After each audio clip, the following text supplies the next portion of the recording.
All right, welcome to the next lesson. Let me just quickly share this with sound. Give me a second here. There's the lesson over here. And I just want to make sure that that is editable. Okay, so we are in lesson 22 of 84. As you will recall, the last one was both 20 and 21. And again, lesson 22 continues with content development, H Radio 223 part timers. It is again coming out of your textbook, Next Level Radio, in chapter 4, pages 147 to 148.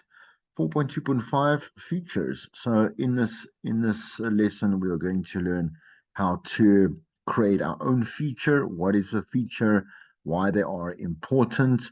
We'll also listen to a number of examples, right? And then we'll also create one of our own. We're gonna aim to maybe create something quite simple.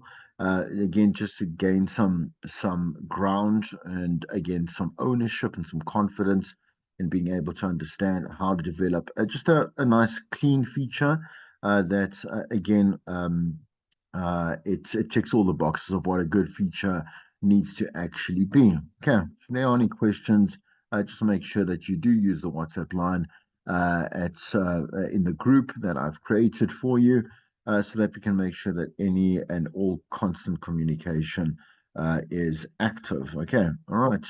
So let's look at features and the understanding of what a feature is. It's called a benchmark as well. What is a benchmark? Just to kind of revisit what we said before. Benchmarks mean that this particular element or segment with a show. So again, within a show, it's an when I'm using or use an element, so it's understood. Means that it happens at the same time every day on the show, or every time it happens on that the show actually happens. So it could be maybe on a weekly basis. We could also decide that if maybe a benchmark is only happening on a Tuesday in a Monday to Friday a show, and it's on a Tuesday at 10 past 7 o'clock in the morning, for example, because it's fitted directly for, let's say, a Tuesday context. Ideally, something that makes more sense, something like on a Monday, a Wednesday, a Thursday, and a Friday, just because we can do something like Throwback Thursdays or midday, a midweek break, like on a Wednesday. Or Friday, definitely very easy, nice, very good contextual features can be developed then. And then obviously Monday's like a start to the week, right? Again, just to reiterate that we can also have them weekly, like on a Saturday and a Sunday. And the features can vary really. They can be music features, they can be lengthy features, they can be short features, they can be standalone features, they can be interactive features, they can be interview features. There can be so many. All right.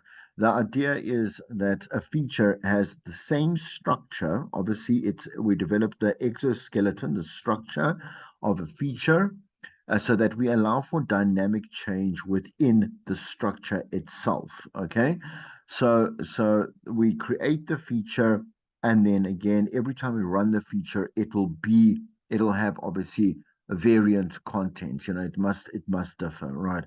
So the thing is, again, with features, it sounds really easy to come up with, but when you are starting out, definitely, there's a lot of confusion and a lot of mess and chaos that students do create with their own attempts at features.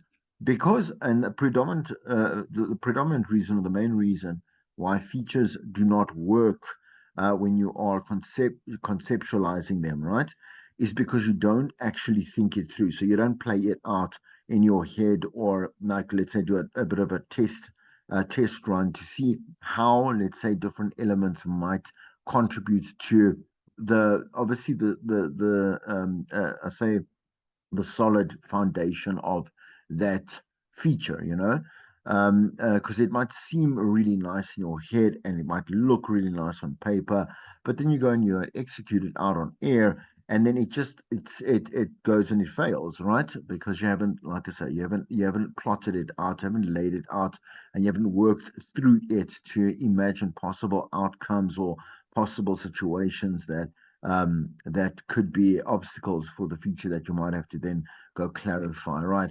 The rule of thumb for me when you are developing a feature is if it doesn't feel right, then it isn't right. Okay, so there's some kind of discomfort. It doesn't quite feel like it's going smoothly.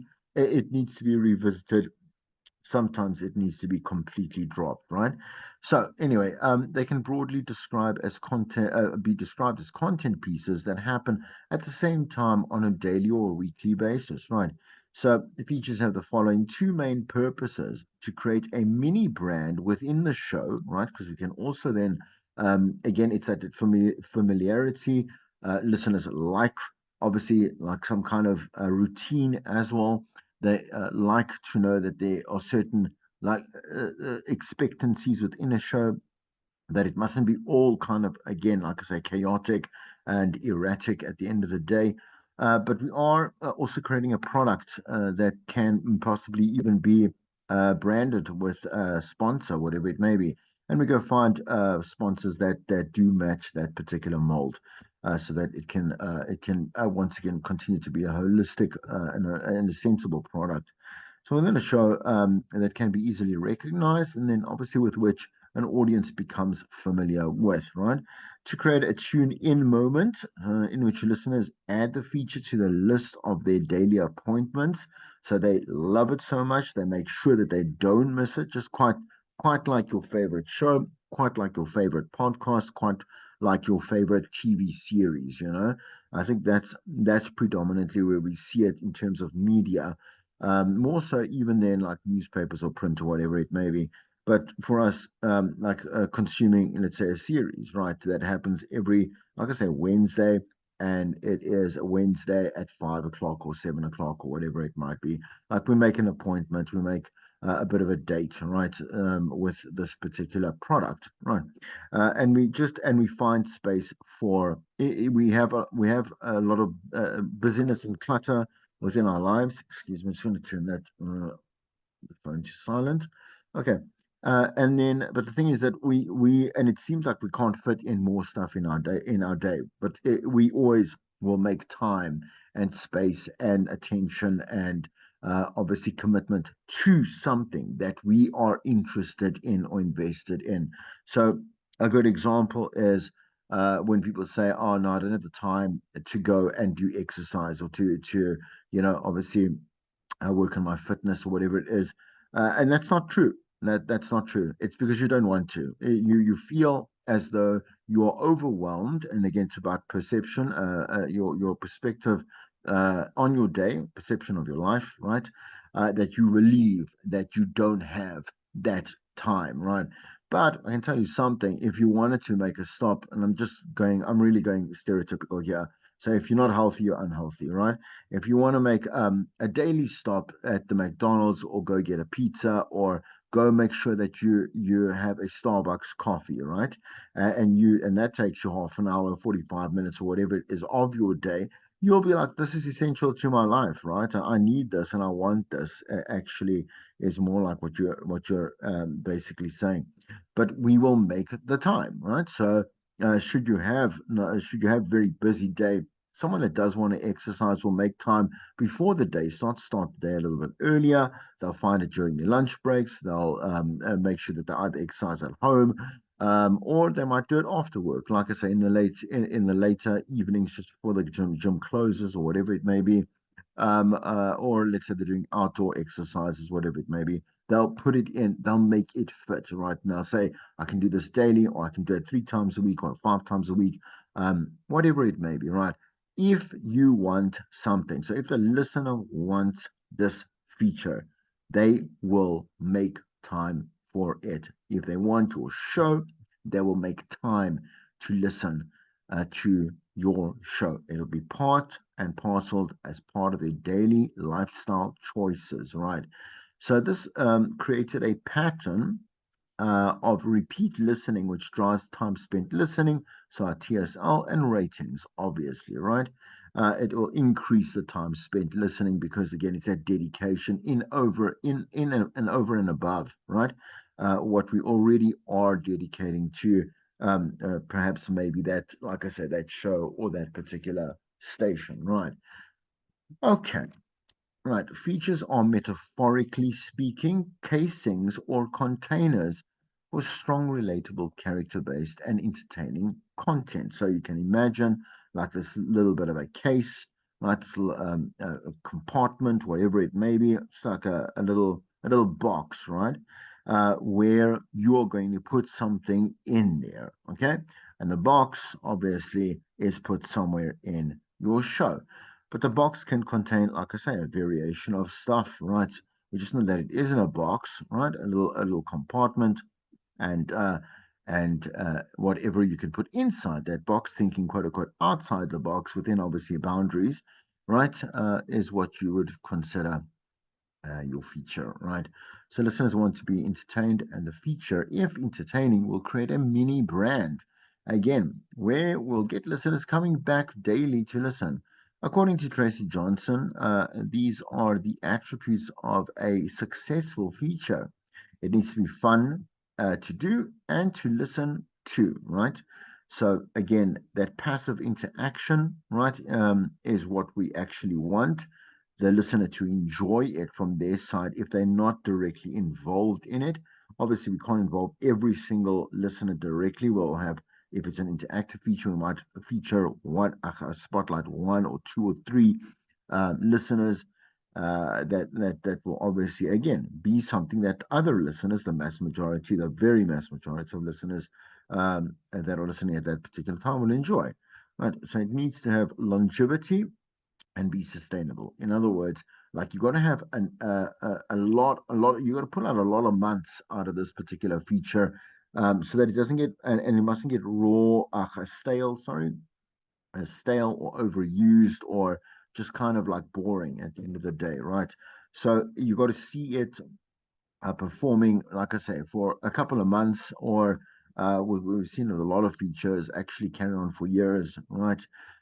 In certain cases, on certain shows, certain stations, right? It needs to be a good fit for the presenter, definitely, right? So definitely an extension of you as a broadcaster, and I suppose obviously at the core, you as a person, you will tend to want to go and formulate a feature that you have an investment in, right? And again, not to make it too niche and not to make it too much of what I want and what I love and what I find interesting, but to know that in accordance to and in correlation to what I understand of my listeners to the largest extent, I'm going to obviously like marry the two together, me and them, and I'm going to create something very cool that both me and the listener can be invested in and have a good fit, right? So there needs to be a demand for the feature. So in people's lives, right? I almost said it sounds like lives, right? They need to find it useful, okay? Something that is relevant to them. And it doesn't, again, I'm going to reiterate what relevance can actually mean. Relevance can be, again, something that might be direct, so directly useful. Things like money matters, politics, travel, business, employment, jobs, whatever it may be, family, psychology, things like that, right? So that's like a direct extension of the listener, but it can also be historical, and it can be a teaching moment, right? A learning moment for them. It can add value. You can go and then give them insight and inspiration and stuff that they don't really think that they need directly, but they know that obviously if we look at Maslow's hierarchy of needs, as we do understand a listener and the different needs that they do have, we can tap into any one of those particular needs, knowing that these things are important to that particular listener, right? As we speak about the features, we're talking about content in general. Content must also go in and obviously tick all these little boxes, all these criteria that is there. Anyway, features. If the feature can fulfill all of these criteria, then the feature is probably going to work really well on your show.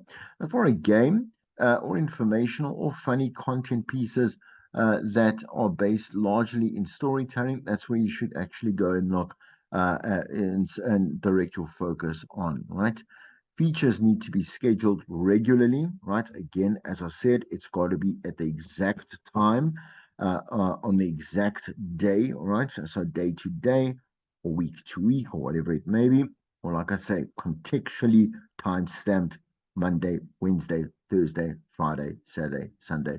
Again, the Tuesday, I'm saying in terms of like a time, Tuesday is the most irrelevant day of the week, just as a sidebar, we know that, right? Does it stop us from doing a feature? No, obviously not. But if I want to have it something to relate to a Tuesday, I'm going to find it quite difficult to put that together. Anyway, be careful of having too many features in a show. Top-rated shows have a balance of dynamic content, so stuff that is topical, definitely.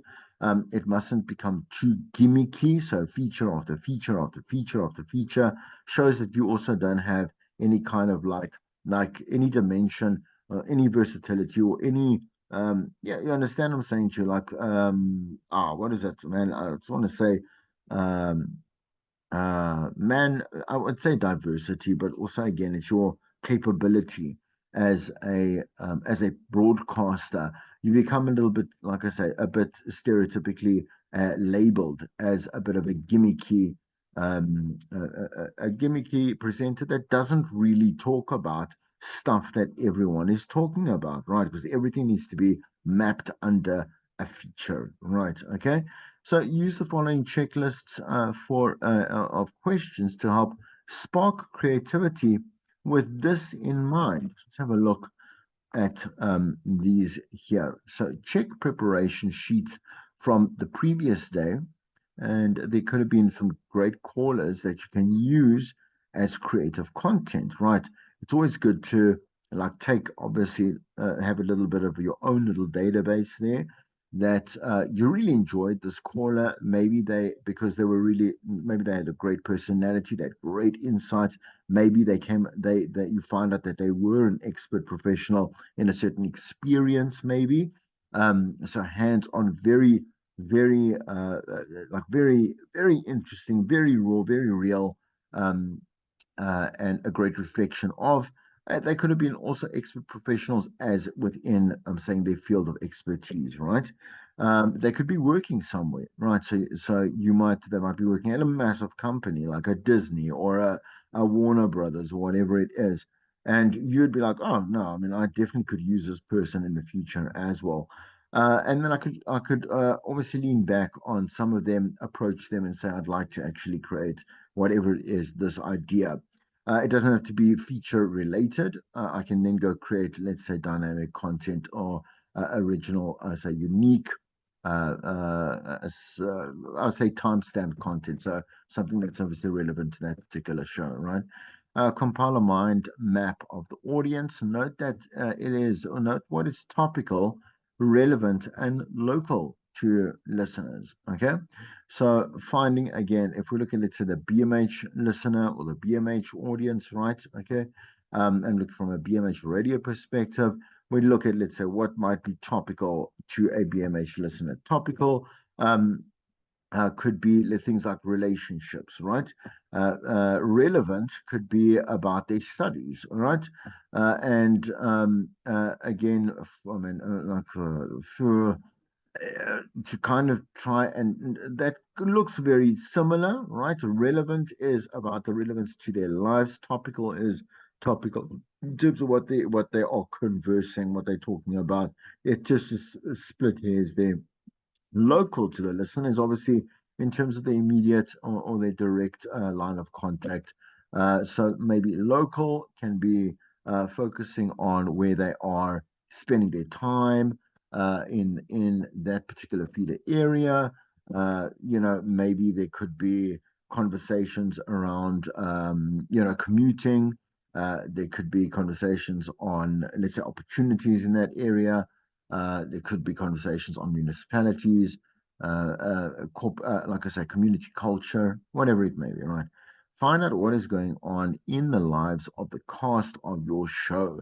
So, personal stories that will relate to the listeners would also would definitely obviously could work well. Unless you go and alienate them with something that's completely random and sidebar and left of center. Make sure that obviously your own personal experiences that are very unique, right? You must remember you are also a person, right? And that is your first step to making it relatable to other people, right? Because another person and you will have a lot of things in common, right? Especially also you and your listener. Again, kind of obviously compartmentalize, make it more specific, more relevant to that particular listen, right? Please don't confuse, like I said, there's certain terms that we come across like characters and casts that lead someone that's learning radio to consider immediate things that are very kind of television film based and stuff. We're talking about the same things. I'm saying we're talking about people in the show, on the show, or characters, like I say, on the show. We're talking about so members, team members, right? Um, Presenters, etc. Please, just like I say, don't start mis maybe understanding, right? Okay, misunderstanding uh, what costs and roles and all that type of stuff. That is very similar to the technical jargon of the TV space, of movie space, film space. Anyway, okay, create a clash of context, right? By putting a character in a situation where they don't belong, and then exaggerate the situation for comedic effect. So again, just a bit of it's an idea, like an idea suggestion there. Always works very well because it's that nice kind of like reality radio where you are also again exposing yourself or maybe a celebrity or again a person of interest to a situation that definitely has them. We want reactions, right? So we can go and make sure that we go and record reactions, right?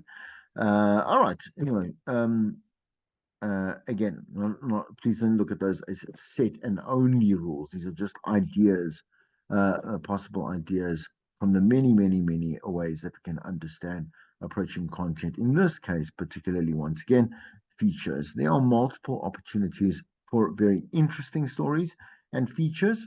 So Lane suggests that you do one or some of the following to check for any opportunities, right? You can set up and resolve conflict, which is great. Okay, conflict, any problems that the community is experiencing, or like let's say people in your listeners are experiencing, right? And we would set it up, let's say maybe with an interview, maybe like a mode of an expose, whatever it may be. But we want to go and we want to let's say we want to make sure that we're there to give them some solutions, right? We could address or create dilemmas, right? Good food for thought, right? So when we are thinking, they don't want to kind of stimulate a listener at the same time at any one particular time. It's got to be interesting, right? They also got to think there and be like, okay, if I was in this situation, right, what would I do? I haven't thought about it from another person's perspective, or I haven't really ever thought about what it's like in this particular community, or is this type of person, or I've never had that type of conversation with my parents, whatever it may be, right? So we can create dilemmas, and they would go and then problem solve to with us to make it for obviously a quite nice radio. Resolve something with an interactive topic. Okay, so very easy, straightforward. Like we got obviously a situation. We have the listeners come in and tell us what they think. Right. So go on a quest or a mission. Definitely nice for exploration of like let's say dealing with a new doctor in the area, or let's say trying to maybe go and diagnose something that's diagnose and maybe get more information on maybe there's a certain sickness or a disease or bacteria that let's say the community is suffering from, or it's only let's say the kids in the community, or the woman or the man, whatever it may be, right? And we will want to go and let's say do like so a little bit more. Like we're going to go do some investigative journalism, go and find out more about that, go and let's say empower that listener. Write a comedy sketch. So please, that takes a natural talent. right? To be able to understand comedy, as I've said before, but also practice does make perfect. So if you do feel like you do like that, and you do have some kind of comedic edge, then you will only get better through through growing and growing and growing and learning and obviously trying and trying to do better and better and be funnier, right? More comedic situations, satirical, whatever it is. Create a top five list on a topical story. So nice, easy, but you got to be again be aware that it needs to be useful or it needs to be funny, right? Okay, useful or funny and original at the end of the day. So if they heard that before and you're doing a top five list, be like, come on, man. But again, you can also get top five lists from the net, part of your prep, to only springboard better conversations around. You can again what you should be getting here from content in general is there's so many ways we use the baseline of features, call outs, interviews, whatever it is. As I said before, there's a finite amount of stuff that we actually do on radio. But the way that we go and we can expand on and try to re-engineer a combination of or different, like I say, different aspects of dot dot dot and then you can go fill in, like I said, those different elements that I mentioned before. Is a way that we actually come up with better radio. Introduce a new interactive game. Include audio in most of the content segments, which is again something that always adds another again dimension to what you are talking about. So, is it a news piece? Is it a TikTok piece? Is it voice notes? Is it voxes? Is it a piece like a little bit of a teaser from an interview that is one of your podcasts on in your original streaming, whatever platforms, whatever it may be, right? Okay. So we're just again, we're just I want you to open up your minds. I want you to open up that option for creativity, right? And then kind of like go at it, right? So book a guest who is relevant to the audience or the show. That goes without saying. And I think that's quite self-explanatory because once we understand the composite, we can continue to also find people that might be interesting to that particular audience, right? And again, it doesn't always have to be so direct. We got to think out the box, like find some gems, people that other people wouldn't have recognized or even noticed. Um, uh, and you go and find them and go and showcase them with their interesting stories, with their interesting information, with their interesting experience, whatever it may be, right? Guests are also just again a staple, but very great, obviously, for again more dimension on your show. Book an expert to shed light on an issue. So look for a personality expert, all right? And then go and create a viral video. You can always attempt, like you would like it to go viral. That is the intention. So you go and create with intention, okay, not um, with result. All right. Okay, we're nearly done with the lesson, right? I want you to listen. We're going to play each one of these here, right? And then talk a little bit about the feature. What was it about? How was it constructed? Was it a good feature? Okay, so here's the first one. It's I did share the sound. I did share the sound. Let me just do that again. Because I can always question myself. There's sound. Okay. Right. All right. Let's listen to a new generation of app developers. From NPR News, it's All Things Considered. I'm Guy Ross, and it's time now for All Tech Considered.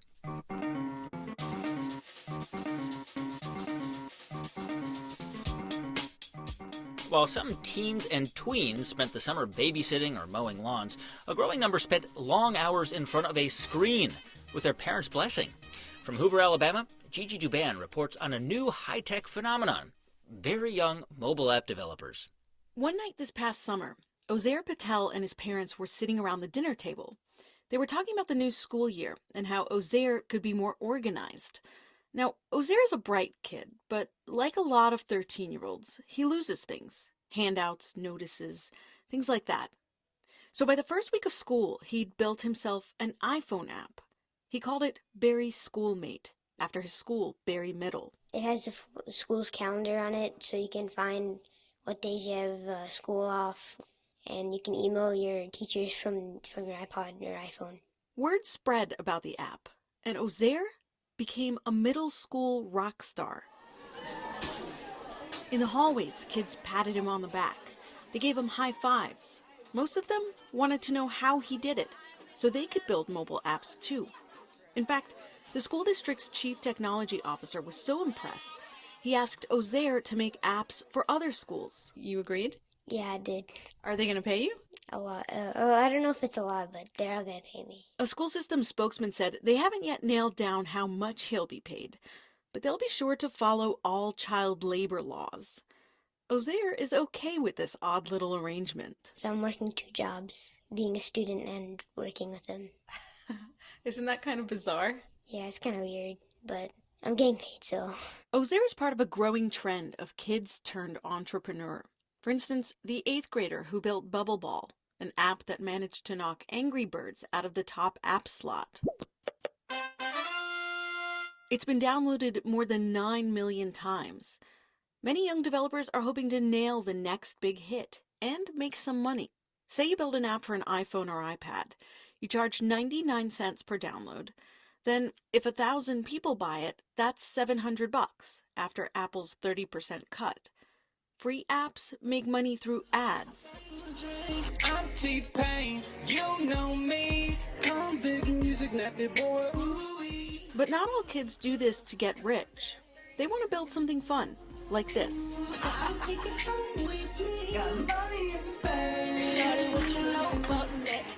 It's a musical app that changes your voice. Stanford professor Ge Wang created it and other popular musical apps. He says more kids are learning to build apps now because, well, they can. It's really not that hard. All the tools are there, and they don't cost a lot of money. Wang says platforms like Apple's online app store have made it easier to bring a product to consumers. And he adds, lots of kids thrive on exploring uncharted territory and taking risks, which makes them fearless entrepreneurs. Overall, the market is absolutely booming at the moment. Carolina Milanesi analyzes the app industry. Mobile app sales are expected to double next year to $17 million.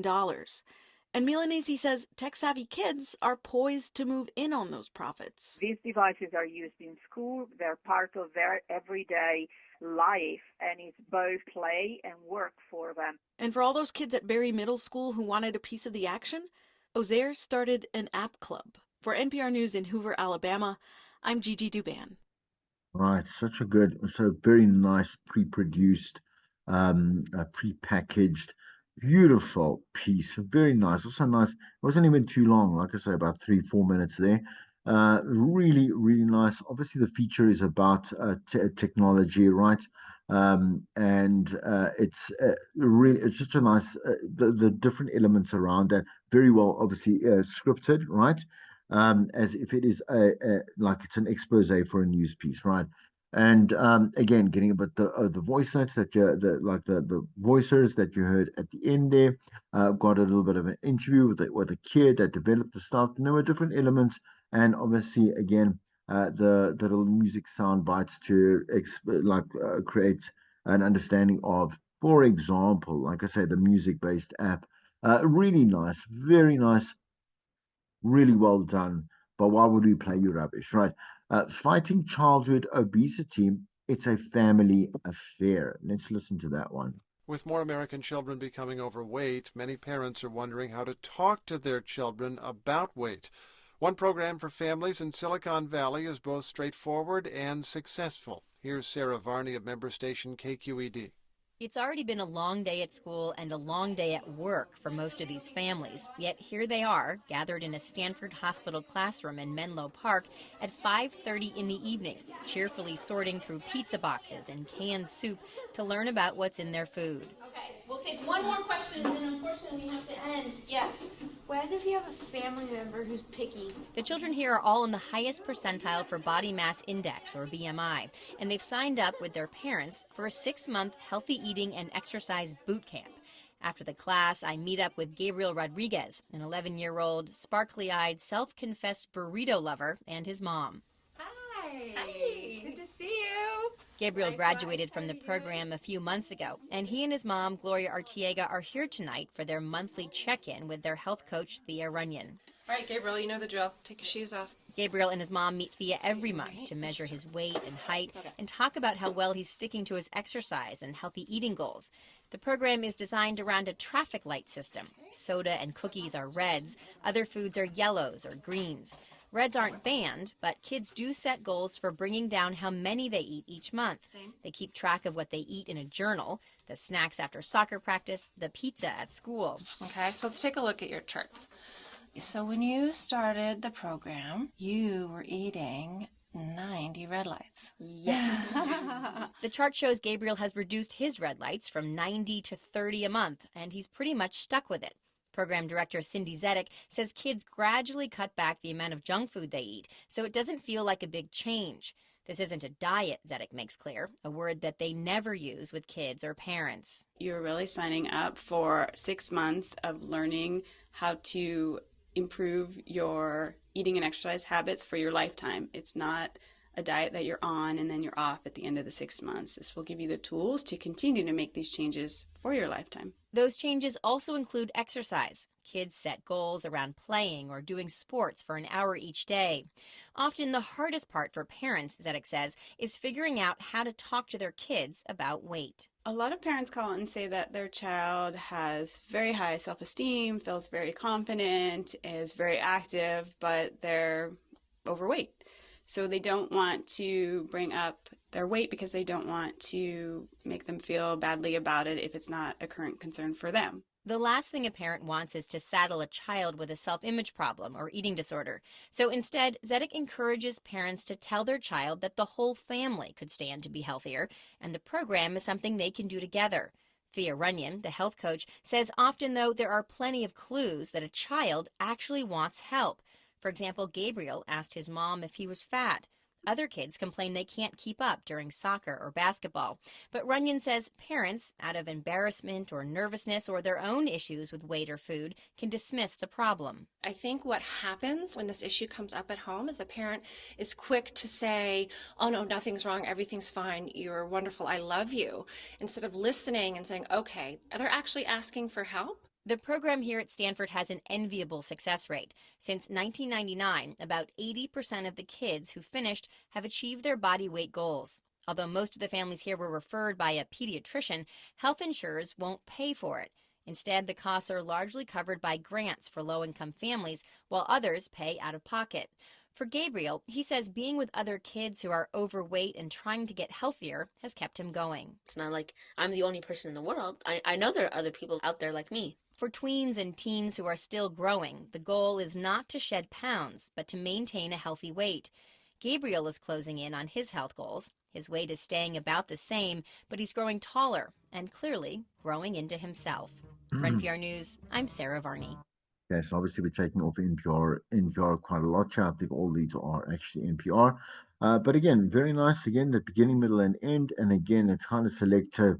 That selective dialogue that you need to move from one to another.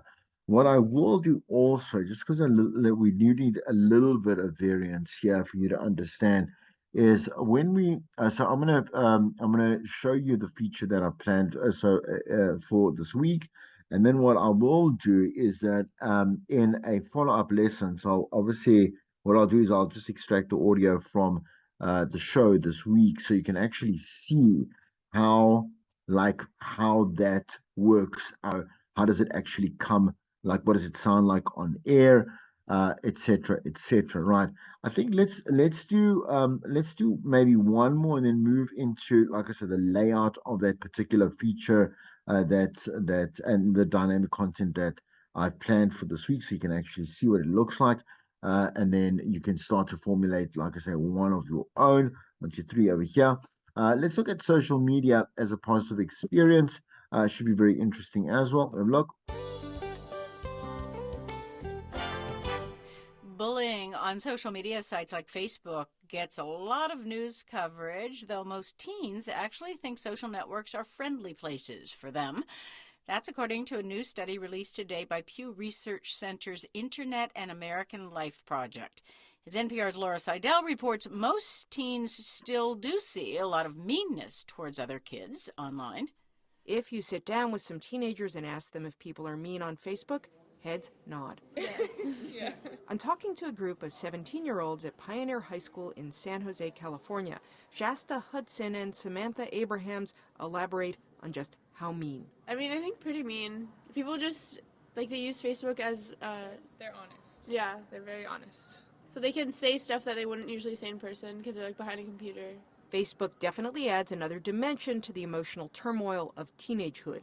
Instead of having fights among a few friends or in a solitary corner of the schoolyard, Abraham says teenage drama gets a bigger audience online that bleeds over into the real world. A couple breaks up, and then everyone's gonna go up to the couple and, like, what happened here, like, whereas if, like, if there wasn't Facebook, then, like, people wouldn't really catch on, they wouldn't really know. Despite all that drama, this group of teens actually think Facebook is a really positive place. It helps them stay in touch with friends and family, says Shasta Hudson. I have a sister that goes to Azusa Pacific in LA for school, and so she's always away, so I go on her Facebook and check in and look at pictures and see what she's up to and look at her statuses, and it lets me know what she's doing. And as much as some kids can be mean on Facebook, it can also be a place where people can be nicer than they are in the real world. Mariah Blackmore is out as a bisexual. One day, a boy started saying mean things about her sexuality on her Facebook page. Like, everyone was against him, like, what the hell is your problem? And then everyone started standing up for me. I'm like, oh, this is cool. The experiences of Blackmore and these other teens is pretty standard, according to a new study from Pew Research Center's Internet and American Life Project. Amanda Lenhart is co-author of the study, which surveyed nearly 800 teenagers. On one hand, we find that actually teens have a pretty good experience on social network sites, that, 70% of them say people are mostly kind in their experience on social network sites. Although only 8% of teens say they have been the target of online bullying, a very large number say they have seen other people being harassed. We also hear from the vast majority of teens who use these sites, about 88%, that they see people being mean and cruel to one another in these spaces. And Lenhart says for those teens who are bullied, it can be traumatic. Lenhart's survey found a few other interesting things about teens and social networks. Close to half of online teens say they have lied about their age in order to access a website or online service. However, 86% of teens say they have discussed what they do online with their parents. Another surprising finding of the survey is that teens do care about privacy. More than half have decided not to post something online because they were concerned it might reflect badly on them in the future.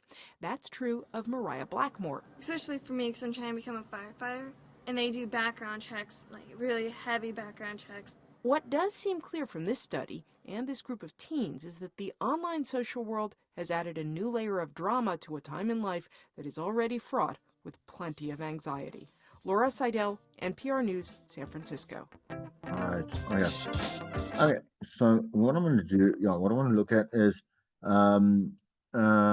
so we can use the list. I'm just going to quickly use list 148. So now, so you can also turn to to your book 148, nearly there. Okay, and that is okay. So this is what we've seen here. Where is that viral video? Yeah. Okay. So from here, the setup and resolve conflicts up to create a viral video to go and then pick and put together a feature. Right. So I'm going to just quickly show you.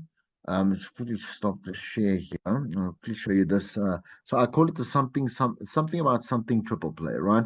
Very easy to do a music-based feature, but I did add some dimension to it. Okay. Let me just quickly share the screen here. Well, what I do then on a weekly basis is then I go and I pick out like something that's very specific, right? So in this case, here is like the week's theme is being unapologetic, right? So being unapologetic, give just a little bit of. So what I would do is I would use this here, this information that you see here, okay? I would probably use part of that So to springboard something cool and original for my own listeners. What I do is then, so just a little bit of a background of how to be unapologetic. Stop apologizing for who you are. Instead own it. Right, own it. Choose you. Set healthy and firm boundaries. Get to know yourself on a deeper level. Work on fear of being seen, being rejected, and being judged. Right. So what I'm going to do on the show is actually turn this into like a bit of a litmus test to see what this would actually look like if I wasn't do it, me myself, and versus while I would do it, and probably make it like an online challenge, right? If I want to elevate it further, I'm not going to do it for this week. But I thought about now while I was making breakfast, and I thought what would be really cool, Chris, what you should have done is actually had someone nominate themselves to actually be unapologetic for 1 week, and then they could come on air and tell us how that week actually went for them. What it felt like, what did they stop apologizing first for, etc., etc. So what I'm doing is I'm adding a new dimension to something that's very straightforward, which is a triple play. Again, I've also made it very specific, and then I added these are the songs that I'm going to play out first before I come back, um, and then do a different dimension on that, right? So again, a little bit of a walkthrough would have been again very nice. When I thought about it too late, I was like, damn man, if I thought about this on a Monday, I could have included it in there. So I'm gonna just take my second best option here, and then I'm gonna do like a trial and testing. I still will post to social media, like do a little bit of a poll, and say like who is unapologetic, like me or not me, just to get a nice little bit of an intro to this thing over here, this particular feature. Then what I'll do is I'm going to play three songs, right? Meredith Brooks, Bitch, Kelly's Caught Out There, and Madonna, Express Yourself. Three very unapologetic songs. Very cool, also very popular. All three are very popular amongst pretty much anybody and everyone, because they've been so commercialized over the years, and everyone was singing them at some or other point, right? So, and then what I'll do is that I would have a dynamic. What I do is I spin off.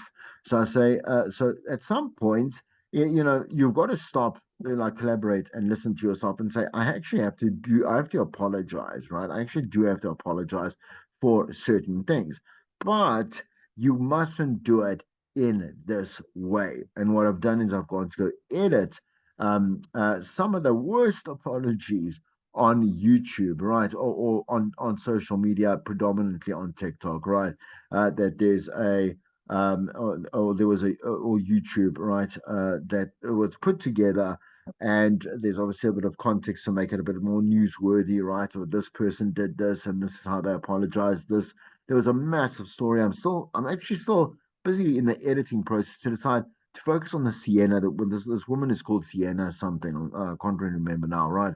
But she was kind of rated as the worst apology, quote unquote, in the recent history of social media, right? Which I think is a good go to, to kind of really pinpoint this is exactly how you should not be doing it. And maybe I've got another clip that I could mix in there of the most typical ways how people divert apologies. So they apologize without never apologizing. I have various options that I can use for an added value piece over here. So very easy, like I say, very clean, very easy feature where I can add some dimension on there. But obviously, the core of this particular feature is very simple in terms of it's just a triple play of songs. People love songs, people love music-based features, and I said, well, why not? Let's put it in there and then create something new around that. Okay, that's all I have for you in this lesson. I will see you in the